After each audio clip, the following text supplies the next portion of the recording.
Have you ever met someone who seems distant, yet strangely self-contained? They move through life present, but only barely. Smiles are fleeting, conversations skim the surface, connections never linger too long. They aren't cold, exactly. They're cautious, protective. Sometimes it feels like there's a wall built around them, not out of malice, but necessity. Maybe they've seen the world for what it is, or at least what it isn't. A glance across a crowded street, a moment of stillness in a bustling cafe. They watch, they notice, but the fire, the drive to make it, to climb, to achieve, feels muted, because somewhere, deep down, they've realized something most of us only whisper to ourselves. Life doesn't have to mean anything. Society tells you it does. Go to school, get a degree, land a job, buy things, accumulate status, smile at the right times. Social norms, rules, traditions, all painted like stepping stones to happiness. But for some, the picture never quite fits. They look at the grind, the 9 to 5, the promotions, the hustle culture, and it feels empty. Not wrong, not useless for everyone, but meaningless for them.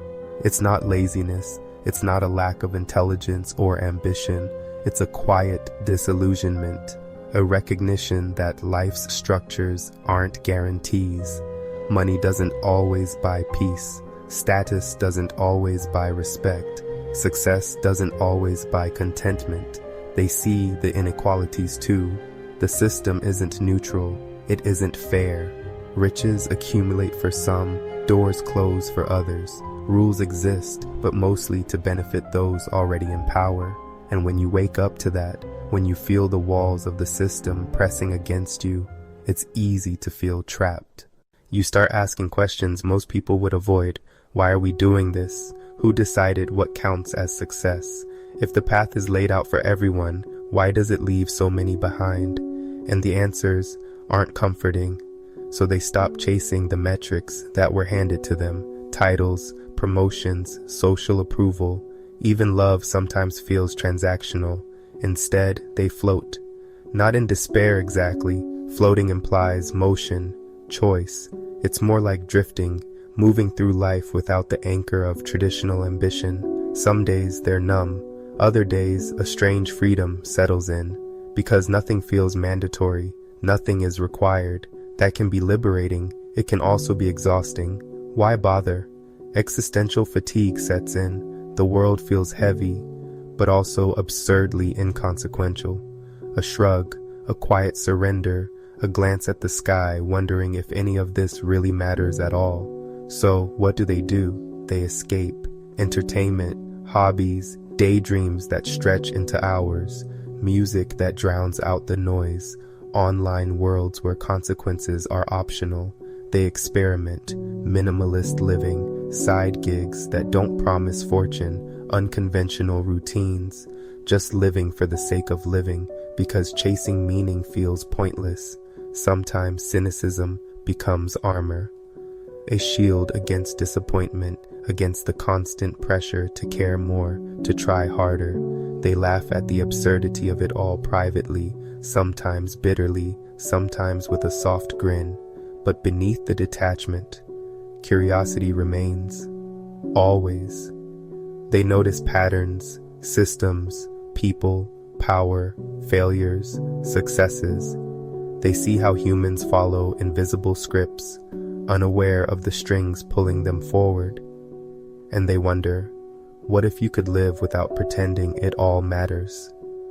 Not for glory, not for money, not for validation, but to feel alive, to fill the void left by expectations that never felt yours. They start small, tiny joys, watching the sun hit a wall in the morning, a song that stirs memory, a meal made with care, a conversation with a friend that isn't about achievement, but about connection. Meaning, they realize, isn't found, it isn't handed down, it's created. It's fragile, fleeting, subjective, but it's real, and sometimes that's enough. You might see them in a coffee shop, scribbling in a notebook, or walking streets with no destination, watching life unfold in fragments. You could mistake their quiet for apathy, but look closer. There's a depth there, a reflection, a mind piecing together its own understanding of a world that feels mostly meaningless. Some days, they envy the people who seem to have it all: careers, families, routines, clear paths.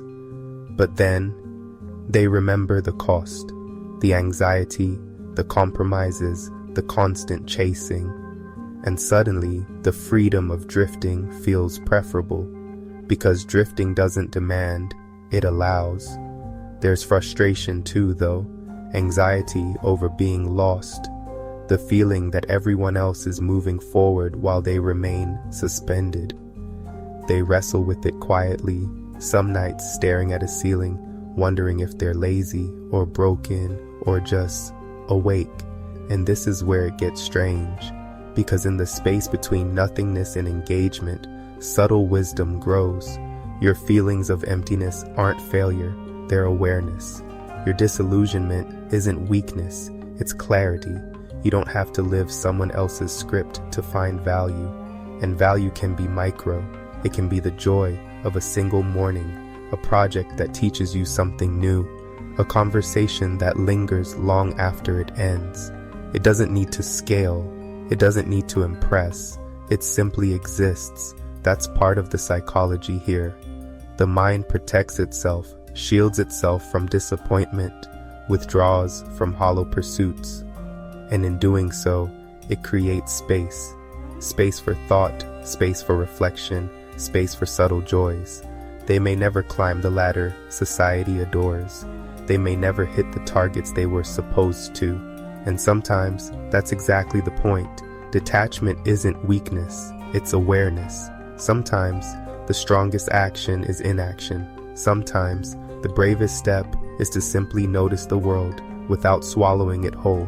And in that quiet noticing, they find glimpses of meaning. It could be the brush of wind against the skin on a late afternoon, or the laughter of a friend who doesn't need explanation, or the creation of something small, imperfect, and theirs alone. Even if the bigger picture feels pointless, these small moments matter. This mindset isn't as rare as it seems. You might feel this too. The questions, the drift, the quiet disinterest in what the world calls meaning. It's okay. You're not broken, you're awake. You're seeing the scaffolding behind the curtain. And that's not a flaw, that's perspective. There's a paradox here. Feeling like nothing matters can be freeing, but it can also be terrifying, because with freedom comes responsibility, the responsibility to find your own reason, your own anchor, even if it's small, even if it's just for today.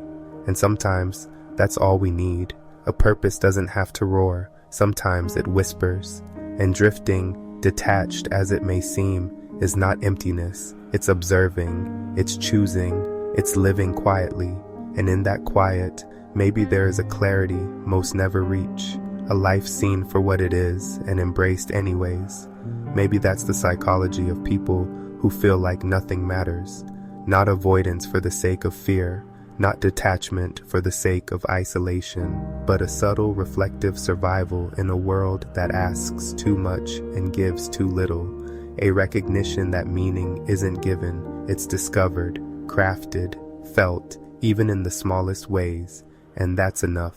Enough to breathe, enough to notice, enough to exist, quietly, fully, without apology. Because the mind and heart survive not by following rules, but by learning which rules to honor, which to bend, and which to leave behind entirely. And in that survival, there is life.